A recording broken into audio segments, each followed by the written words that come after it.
un séjour, je crois, de moins de 48 heures. Hein? Moins de 48 heures, il n'a pas fait 2 jours. Il a tenu une réunion élargie de sécurité au Katanga. Vous savez que hein, le Katanga est entre les bonnes mains. Martin Kazembe, c'est le gouverneur qui assure, le gouverneur que nous voulons maintenir là-bas. Parce que, au moins avec lui, on n'a pas ces histoires-là de trahison. Oh non, on sent qu'il travaille avec l'M23. Non, lui c'est un enfant de l'UDPS. Il ne peut jamais faire ça parce que lui, les Kiaboula et les Katumbi et les autres, ils ont tous fui. Ils avaient leur calcul pour couper les Katanga. Mais Dieu est tellement bon que ils se sont retrouvés dans des dossiers où ils étaient obligés eux-mêmes tous de partir. Et celui qui prend, c'est l'enfant de l'UDPS. Et là, il a imposé un style, un système, un modèle de travail qui a bouché tous les trous des criminels qui avaient élu domicile dans la province du Katanga, qui pensaient qu'ils pouvaient jouer avec les cordes tribales pour gagner la sympathie. Vous avez vu le vieux KTB, Katoto, qui est arrivé. C'est justement pour essayer de ramener les vrais Congolais katangais à l'amour de la patrie. Parce que KTB Katoto est des parents, l'un des parents ou l'une des parents est congolaise. Donc sa mère est congolaise. KTB Katoto est congolais de mère, mais de pères juifs, gréco, italiens, tout ce que vous voulez là. Donc entre les deux, Moïse Katumbi, sa maman est de la Zambie, son père juif, et KTB, sa mère est congolaise, son père juif. Donc entre les deux, KTB a l'amour du Congo, Katumbi a l'amour des minéraux du Congo, des richesses du Congo. KTB a travaillé dans les pays comme acquéreur, comme le Bemba Saolona et les autres acquéreurs après le départ des colons. KTB a des maisons, il a construit. Katumbi n'a pas construit parce que ce n'était pas son pays. Ça ne lui disait rien. Donc le président Tshisekedi a trouvé que quelqu'un comme KTB, c'est un patriarche du Katanga. Baba Kyungu Wakumanza est parti. Mondo Simba est parti. Donc l'unique patriarche ou le Katangais le plus vieux qui est en politique ou qui peut avoir qui peut porter sa voix un peu loin dans la communauté, dans la société katangaise, c'est KTB Katoto. Il est venu pour ça ramener tous les enfants du Katanga derrière la République. Nous sommes agressés par le Rwanda. Nous ne pouvons pas jouer les jeux du Rwanda. Nous serons encore plus malheureux si nous ne comprenons pas ce qui s'est passé pendant 3 décennies avec le Rwanda. Tous ceux qui ont été avec les Rwandais, les Congolais, tous sont morts. Les Rwandais sont toujours en vie. Comment vous expliquez ça? Tout le groupe là de Wamba Diawamba, tous ces Congolais qui ont été manipulés, utilisés par Mouzé lui-même, est passé. Si vous regardez les Roubero sont là, les Mouniz Nyarugabou sont là, mais les Congolais qui étaient avec eux dans leurs histoires là, la majorité sont partis. Ils vous utilisent, après ils vous éliminent. Ils vous utilisent, après ils vous jettent. Beaucoup de politiciens. C'est pourquoi nous disons, parce qu'on n'en parle pas, parce qu'on n'a pas la liste, vous pensez que non, c'est... Vous regardez du côté, Bizi Makara est encore en vie. Je dis Bizi Makara, qui était avec Mouzé. Où sont les proches de Mouzé? Les Gaëtan Kakoudi, les Mouzé Congolais, les... Hein? Mpoy, c'est qui? Le nom Mpoy. Celui qui était aux finances, c'est qui? Tous ces gens-là qui étaient avec Mouzé, où sont-ils? Donc les Rwandais, ils utilisent les Congolais, bêtes, qui pensent que... C'est un peu comme quand les Belges étaient là. Ils utilisent quelques Congolais qu'ils appellent les évolués. Ceux-là s'estimaient être plus évolués, plus connectés, plus à la mode, mais ils trahissaient leurs propres frères. C'est ça les Rwandais, ils font la même chose. Nos propres minéraux qu'ils volent, ils prennent l'argent là, ils vous corrompent, vous les Congolais faibles, les Congolais qui sont derrière l'argent.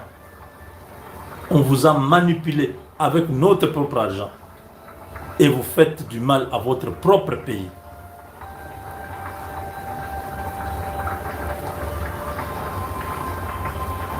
C'est triste, hein? Donc, Katebe Katoto, pendant que Moïse Katumbi appelle à la violence, appelle au chaos, Katebe Katoto appelle à l'unité, à la paix. Moïse Katumbi dit, si on touche la constitution, le pays va se diviser. C'est dans son imaginaire, dans sa tête.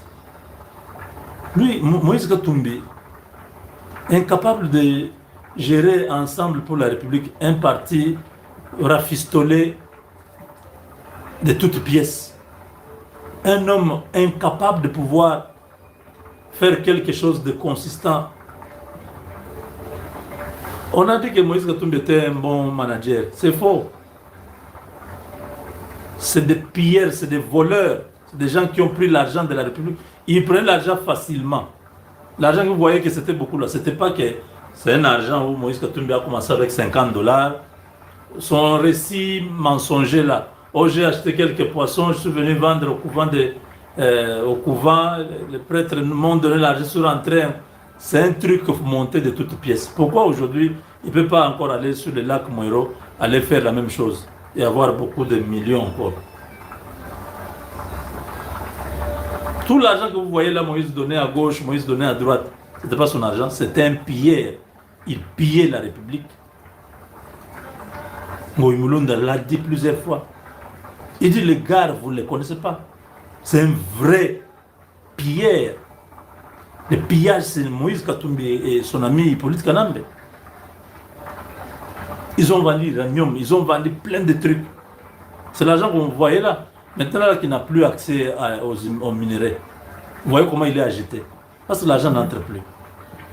Les quelques camions, trucks qu'il a, il a amené au Mozambique. Il y a quoi au Mozambique? Il y a quel commerce au Mozambique? Il y a quel business au Mozambique? Donc maintenant, l'argent n'entre plus. Ce qu'ils avaient en compte est en train de baisser. Ils vont tout perdre. Ça, c'est ce que je dis en Chikuba, Bukala Bukala. Vous venez, vous faites du mal à un peuple.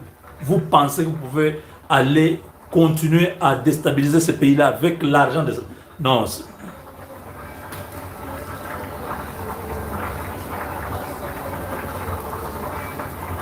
En Chili, on dit quoi?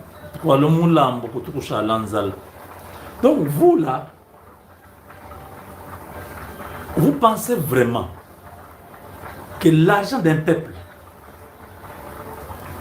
vous pouvez utiliser ça pour tuer le même peuple? Non, vous serez détruits. Je vous le dis, si vous ne croyez pas, j'ai un Dieu qui est vivant. Je vous le promets que vous verrez ce que Dieu fera de vos vies. Les Congolais peuvent ne pas vous poursuivre ou vous faire quelque chose, non. Ils peuvent vous laisser libre, faire votre vie là, mais vous verrez ce que Dieu fera.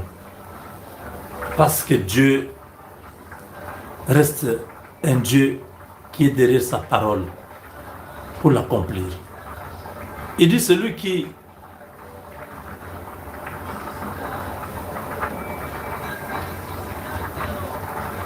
sème avec larmes récolte avec cri de joie. Vous n'avez pas sémé. Vous avez pillé. S'aimer, c'est celui qui fait un travail, qui prend, qui engage sa force, ses moyens, tout ça. Après, il va vendre, il gagne le bénéfice. Vous, vous avez arraché des choses aux gens. Hippolyte Ganambe a tué les gens, il a chassé les gens, il a pris les cachamata, tous les domaines agricoles ou toutes les résidences d'Hippolyte Ganambe. C'est l'État qui a récupéré ça. Vous voyez comment les choses se passent. Donc, je voulais seulement dire que nos frères congolais au Katanga, ne laissez pas de l'espace à tous ces voleurs de la République. Des gens qui n'ont jamais fait un commerce normal comme ça, gagner l'argent propre. C'est toujours dans des combines, dans des mafias, dans des histoires. Et c'est eux qui viennent vous dire qu'ils veulent diriger le Congo. Vous voyez comment ils sont en train de... Tshisekedi n'a pas fait beaucoup d'efforts, je peux vous le dire. Son parti, oui. Son parti a fait 37 ans de lutte. Le père est mort. Le fils est revenu. Si nous regardons bien, c'est Dieu qui a récompensé l'UDPS. Mais eux qui ont beaucoup d'argent, qui se sont battus pour récupérer le pouvoir, vous voyez comment ils sont en train d'errer comme des démons, comme mon pépé Akaïna, comme des esprits impurs qui manquent où atterrir. Des déclarations à longueur de journée. Et si vous touchez à la Constitution, et quoi? Si nous touchons et quoi? Vous ferez quoi? Vous représentez même quoi?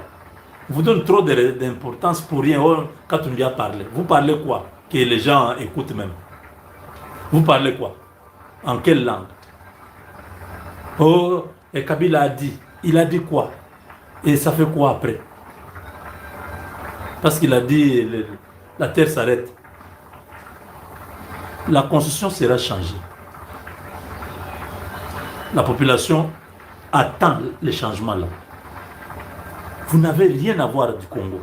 Vous n'avez aucune goutte de sang congolais. Donc vos déclarations sont nulles et non avenues. Ça ne fait ni chaud ni froid à aucun Congolais. Si le Congolais était d'accord avec vous, il se serait déjà pris en charge des manifestations de ceci. Vous n'avez rien en commun avec nous. Vous n'avez aucun héritage, ni cosmique, ni identitaire, ni même ancestral. Quand vous n'avez aucun mot, vous pouvez dire comme ça, et puis commis penamboka. Non.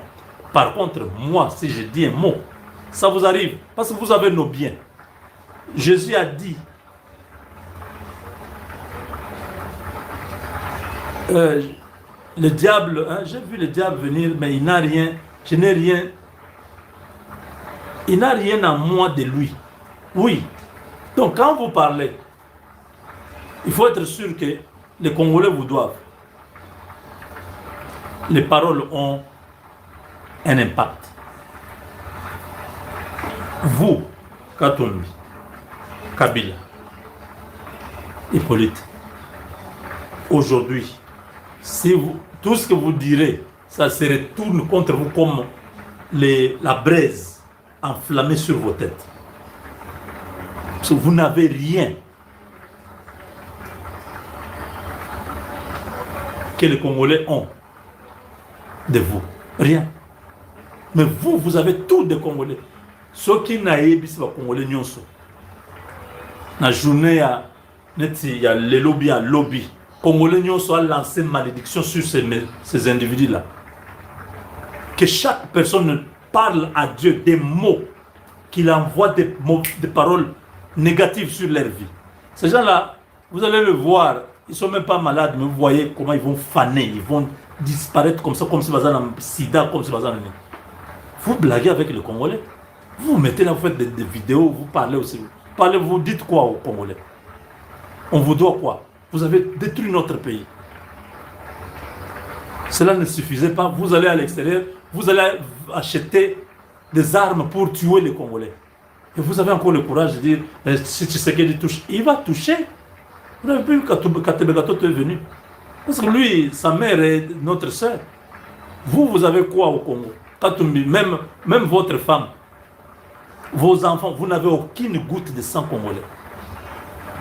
Hippolyte Kanambe, la même chose avec une femme rwandaise et tout ça. Olive Lebe, c'était juste une couverture. On a compris. Aujourd'hui, les voilà, chef de guerre. Vous n'avez pas honte. Chef de guerre. Lui qui nous a menti qu'il combattait le M23 quand il était au pouvoir. Il quitte le pouvoir, il est devenu lui-même M23. Les Congolais qui sont moins intelligents pensent que non, maintenant là, parce que Félix a pris ses histoires, c'est pourquoi il est allé tout ce temps, il était avec eux. Comment toi tu combats des rebelles? Les jours où tu n'es plus au pouvoir, tu deviens toi-même rebelle. Avec facilité, Nanga dit, oui, c'était toujours notre président. Vous n'avez pas entendu ça? Nanga dit, on dit, mais toi tu es président de M23. Comment lui va? Il dit, oui, moi ça ne me gêne pas s'il prend.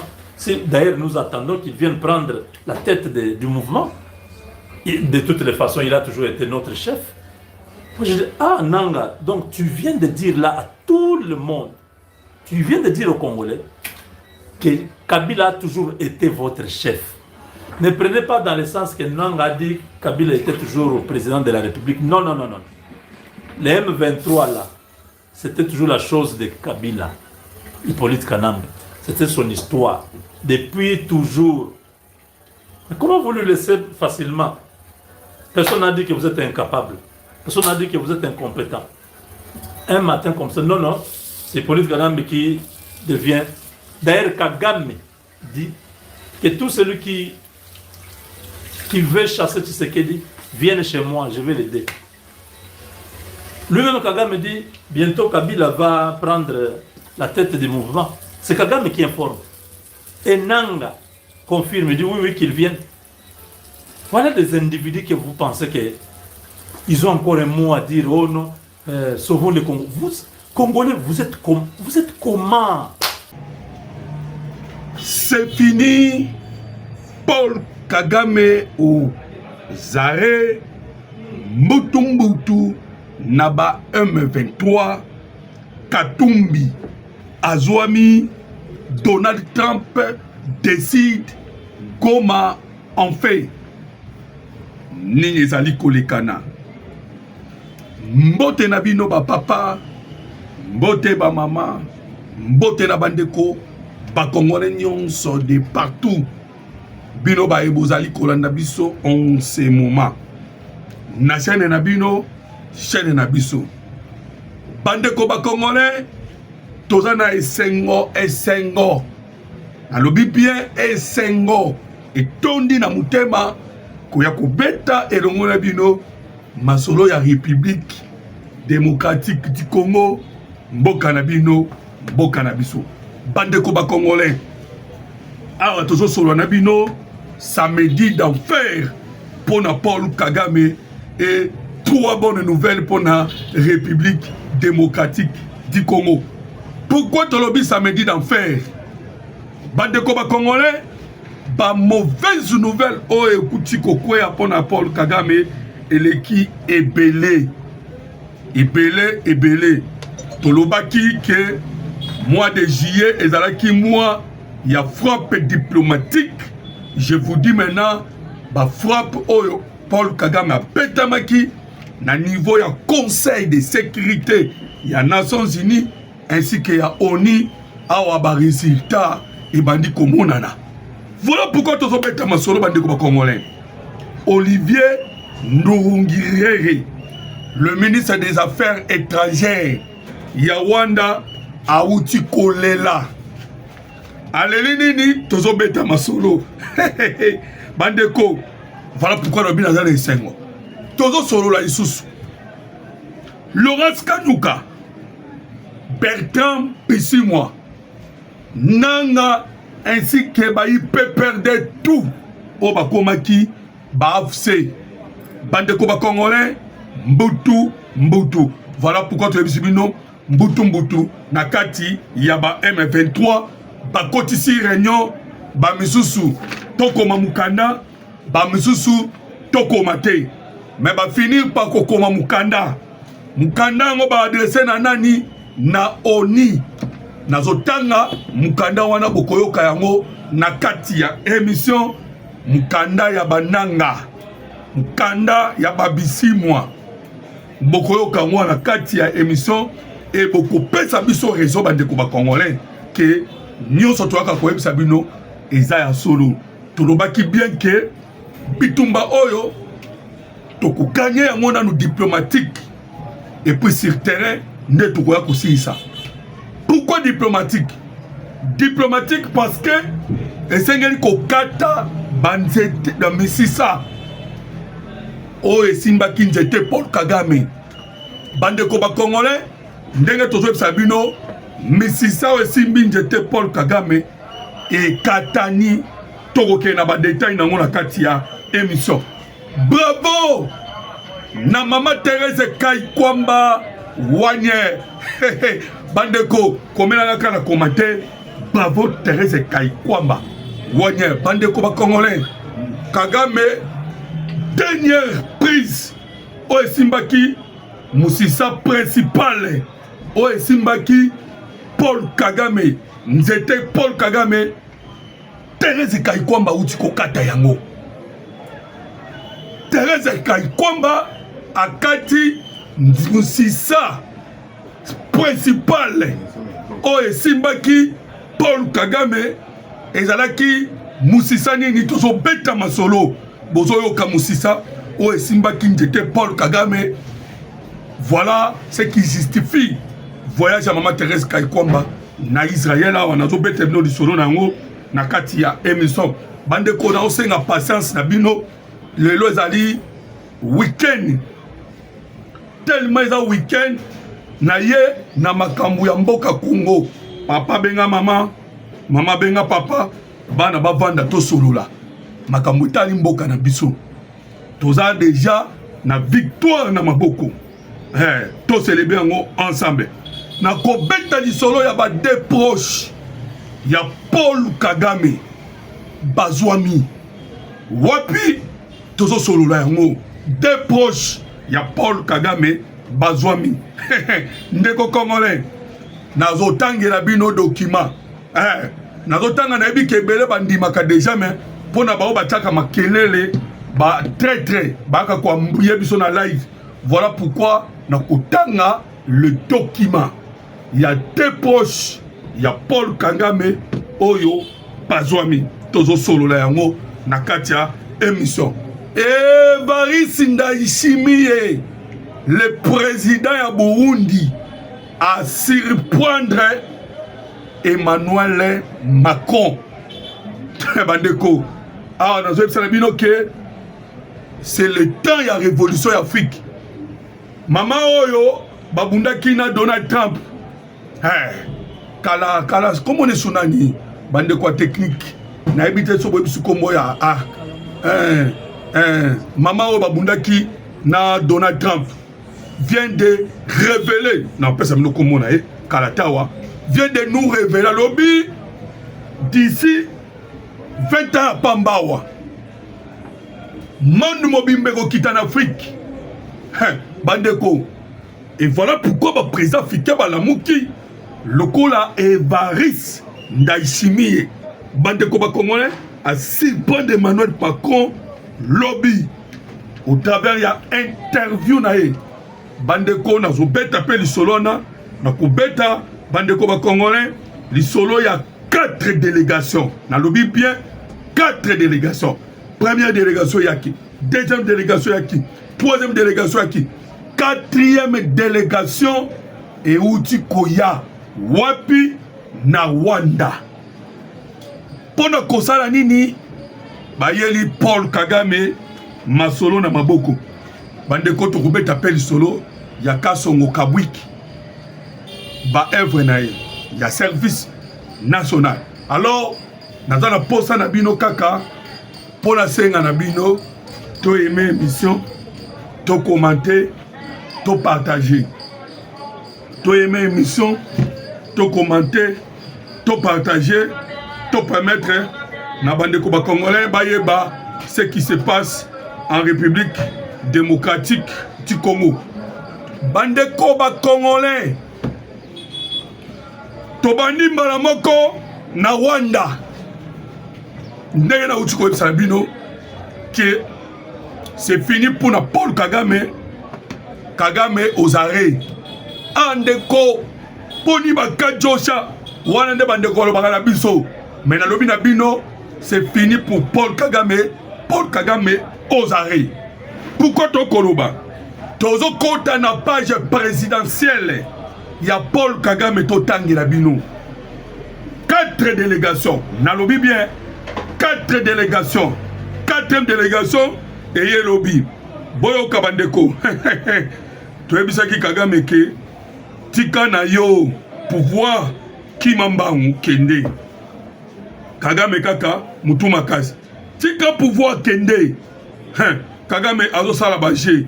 Azo monake awa makambo eza maseki. Boyoka. Aujourd'hui au village Urungwiro na Rwanda, le président Kagame a rencontré le Bandeko, pardon, s'il vous plaît. Yangote. Dans autant que la binongo, s'il vous plaît, ce n'est pas la page en question. Tu aimes l'émission, tu commenter, tu partager. Voilà. Page en haut. Voilà. Bandeko Congolais, je vous dis que Paul Kagame a ouato kende ba o kangaye. Bazo kanga Kagame. Boyoka.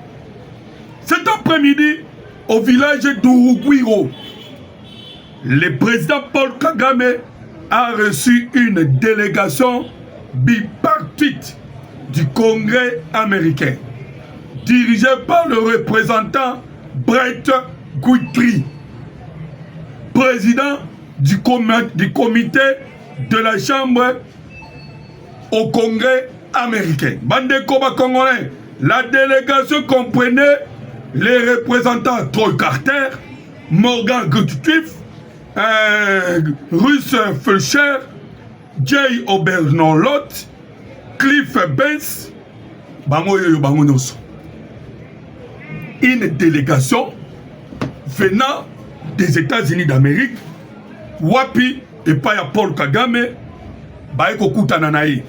Mais vous devez savoir, Bandeko, les discours politiques ne sont pas des réalités politiques. Dans le discours politique, balobi que leur discussion, voilà, leur discussion, elles allaient porter et pas y a.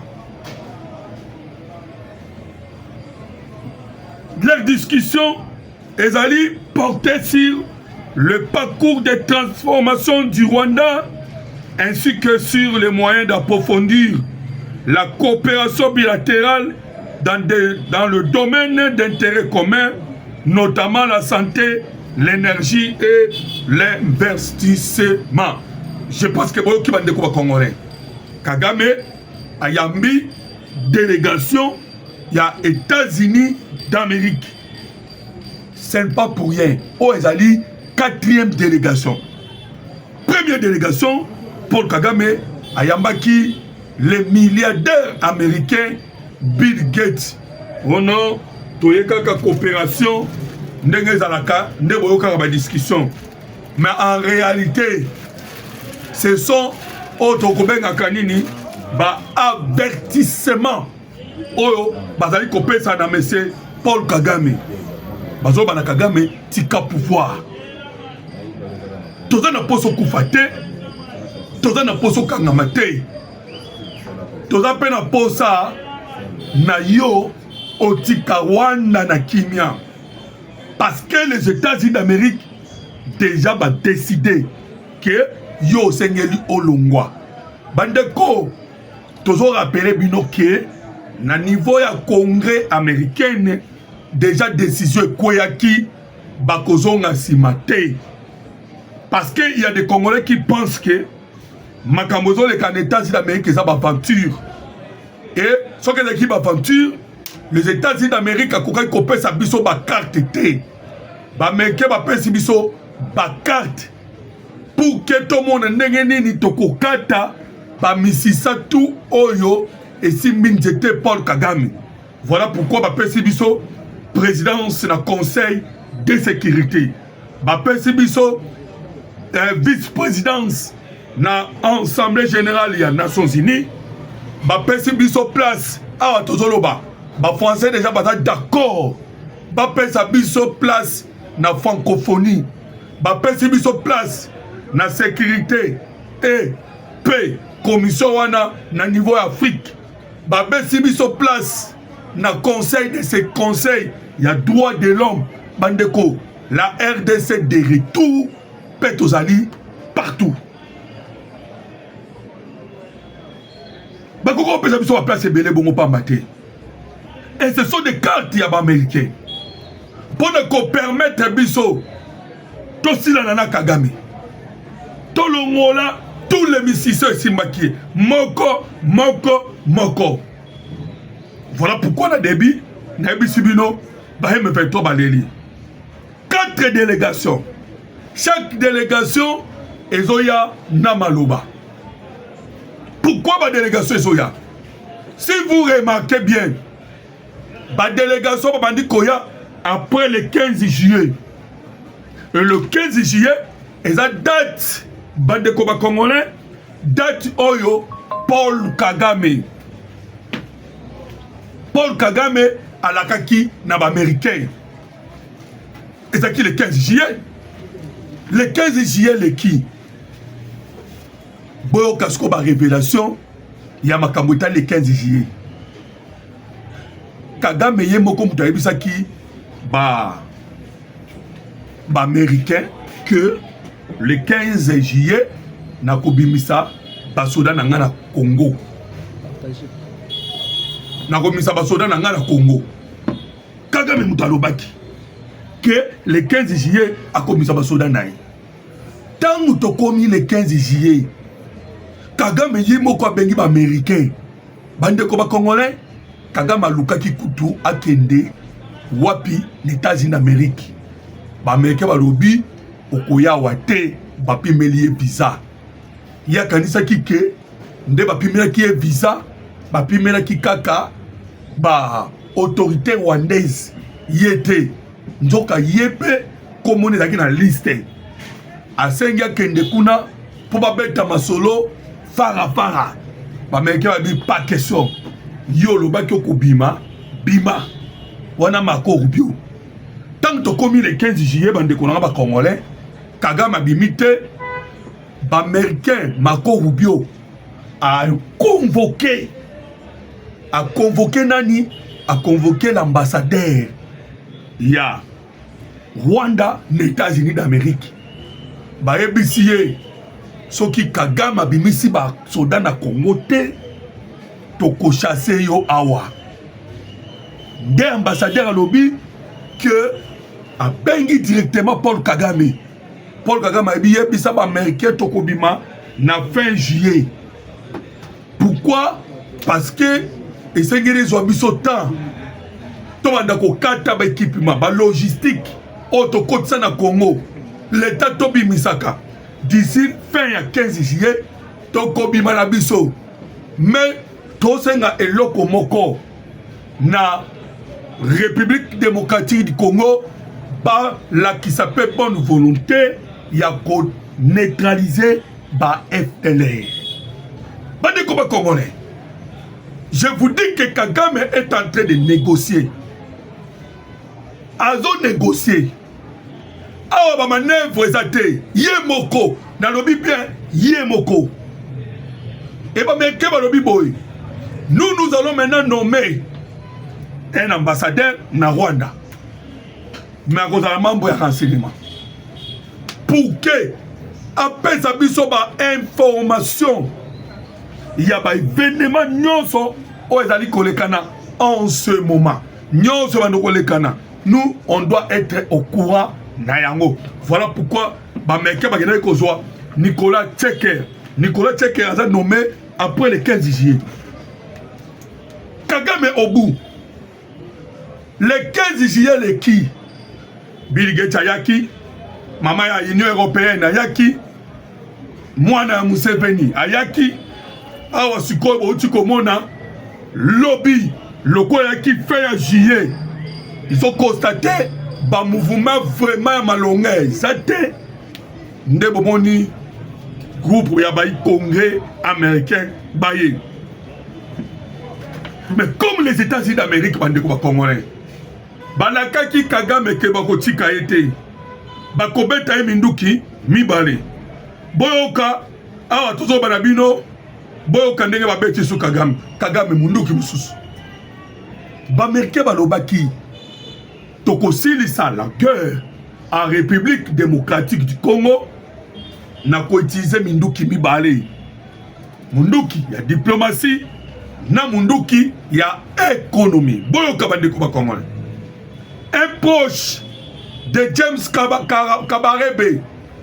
Un proche de James Kabarebe. Boyoka. Un proche de James Kabarebe inculpé aux États-Unis dans une affaire de fraude de près de 45 millions de dollars. Arrivé aux États-Unis en tant que réfugié congolais, mais travaillant au profit du gouvernement rwandais et du peuple rwandais. Boyoka, les autorités américaines ont annoncé l'inculpation de Jimmy Muyumbu, âgé 38 ans, ancien résident de Glendale, Arizona, dans le cadre de l'une des plus importantes opérations nationales de lutte contre la fraude aux soins de santé en 2026. Bandeko Boyoka montant Oyo. Proche à Kagame Ayibi, Boye Barake, Kagame a formé réseau naïe. Mais Bamerke Balobi que il faut démanteler réseau non surtout ya Paul Kagame. Babandaki na politique Nambe. Awa Sikoyo, bazo beta partout, babeti basoda babeti, Boyoka Awa Sikoyo, bayo beta Sikoyo, le monsieur Jimmy Muyumba, âgé de 38 ans, au babeti avec Mongo Oarino Maboko. Montant à 44,9 millions de dollars de fausses demandes de remboursement ADC. Donc, Mbongo Bande Congo la Zokango est dans le cadre de fraude et soins de santé. Les autorités évoquent également du blanchissement d'argent. Le procureur affirme également que les fonds issus de cette fraude présumée aurait servi à acquérir plusieurs biens immobiliers dans la région de Phoenix. Donc, bande de Congolais, Bakangi, proche à Paul Kagame. Bamerke bazo fina Kagame. Bazo fina tous les moyens possibles. Oyo Kagame, akoki kosunga, kosomba manduki, kocha insécurité. Parce que Bango Balobaki, que tous les moyens oyo, bako utiliser pour na kobeta Paul Kagame frappe diplomatique ou frappe économique. Alors sikoyo babeti monsieur Jimmy Mulumbu bande ko ba congolais nyonso wana eza dans les 4 ya 8704 8704 décision oyo ils ont marqué les États-Unis d'Amérique. République démocratique du Congo stable. DRC stable. Alors, Sikoyo, vous avez constaté que Bamerke va déterminer. Déterminer Bandeko Congolais. Pour le Kokoué Sakagame. Bon, qu'est-ce qu'on Évariste Naïchimiye, Bandeko Congolais, Ndenge à surprendre Emmanuel Macron. À surprendre Emmanuel Macron. Boyoka. Kimbango alobaki mundele akoma mutu moyindo. Mutu moyindo akokoma mundele. Bandeko ba Congolais. Je vous dis que Évariste Ndayishimiye à surprendre Emmanuel Macron. Macron, malgré qu'on a sima, mais c'est un monsieur, Yambela Minoumi Balé. Mbela Minoumi Balé. Tout le monde Mbela Minoumi Balé, Boyoka, Ndenge ba sepande, Bandeko ba Congolais. Tu sais qui binoke, Nzete, Paul Kagame amataki, Nzete azokita. Kotope, Nzete Moïse Katumbi amataki, Nzete Moïse Katumbi azokita.